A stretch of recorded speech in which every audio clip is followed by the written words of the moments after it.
the engine. It's in pretty good shape, I would say, for having an unknown amount of kilometers really on it. Bought this engine about six or so years ago. It was a guy that was using it for a swap, and it didn't pan out, and picked it up pretty cheap for $1,000. The head, it's got a little bit of carbon build up around some of the valves, but for the most part, just a glance at it, it looks to be in all right shape and a good candidate to be gone through and sent out and checked for cracks and stuff. Next we're going to work on is we're going to go through pulling the injection pump, and then we'll work on getting the cam out so we can get the front gear case off.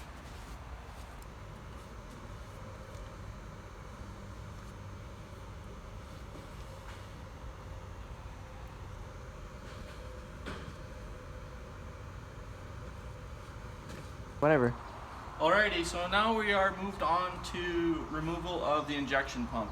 Like stated earlier, you want to take out this little tab here and thread your bolt in until it touches your pump shaft and locks it into place. That way you don't lose timing, so on reassembly your pump is ready to go back on, and you can make further adjustments from there onto what you actually want to run your timing. To get the gear off, it's a tapered press fit. A puller is what is needed. You don't want to start beating on the pump shaft here and mess up your threads. That would suck.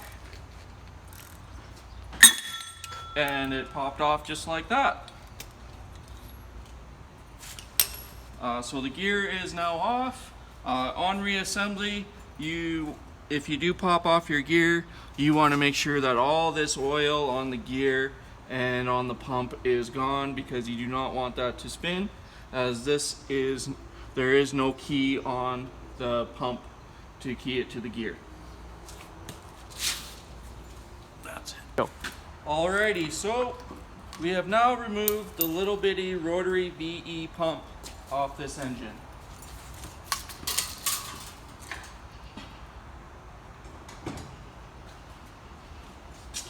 I would like to thank everyone for coming and watching our video on Lemonade Customs. I would say cheap, but this build is not going to be cheap for me.